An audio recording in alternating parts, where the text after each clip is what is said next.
Magandang araw mga kapuso. Alam naman nating lahat na napakahalaga ng edukasyon. Ito ang susi para sa magandang kinabukasan, hindi lang para sa ating mga sarili kundi para na rin sa ating bayan. Kaya naman, maraming mga bansa ang nagpapatupad ng mandatory school attendance.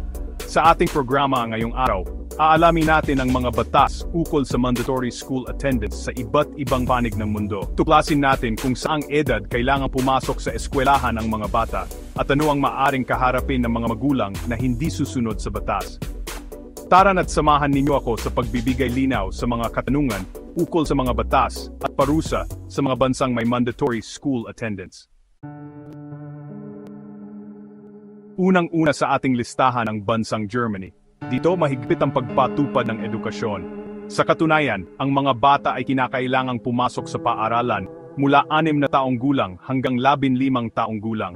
Hindi ito biro mga kapuso, dahil ang mga magulang na hindi susunod sa batas na ito ay maaring pagmultahin ng malaking halaga. At hindi lang yan, maari ring makulong ang mga magulang na paulit-ulit na hindi magpapaaral sa kanilang mga anak.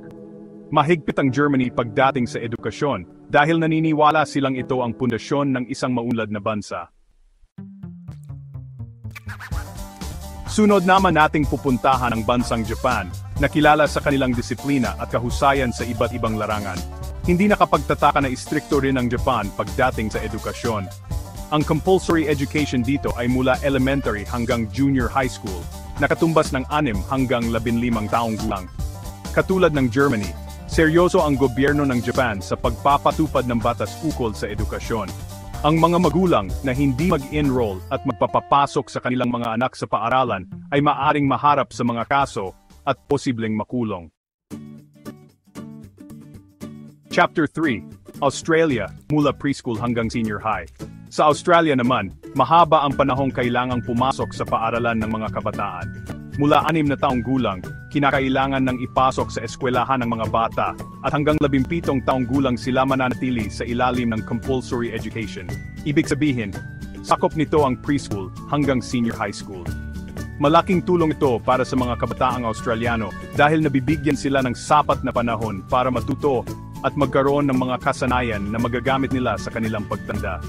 Ang mga magulang naman na hindi susunod sa batas na ito ay maaring pagmultahin ng gobyerno. Chapter 4, United States, depende sa estado. Samantala sa United States naman ay may kaunting pagkakaiba ang mga batas ukol sa edukasyon. Dito kasi, ang bawat estado ay may kanya-kanyang batas na ipinapatupad.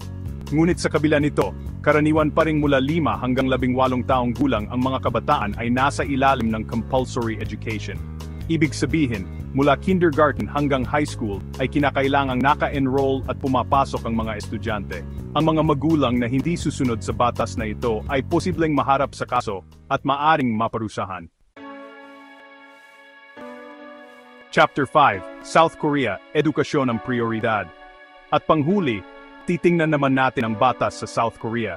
Katulad ng ibang mga bansang ating natalakay, prioridad din sa South Korea ang edukasyon. Ang compulsory education dito ay mula elementary hanggang middle school, nakatumbas ng 6 hanggang 15 taong gulang. Naniniwala ang gobyerno ng South Korea na ang edukasyon ang susi para sa magandang kinabukasan ng kanilang bansa. Kaya naman, mahigpit din ang kanilang pagpapatupad ng mga batas ukol dito. Ang mga magulang na hindi magpapaaral sa kanilang mga anak ay maaring pagmultahin. Otro, edukasyon susi sa magandang kinabukasan.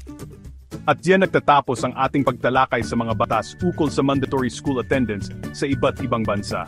Tunay nga naman na mahalaga ang edukasyon para sa bawat isa sa atin.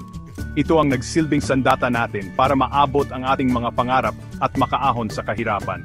Sana ay naging makabuluhan ang ating pag-usap tungkol dito. Naway magsilbi itong paalala sa ating lahat na pahalagahan ng edukasyon at siguruhing nakapag-aaral ang mga kabataan sa ating paligid. Huwag kalimutang mag-subscribe at i-click ang notification bell para sa iba pang mga kaalaman. Hanggang sa muli, mga kapuso.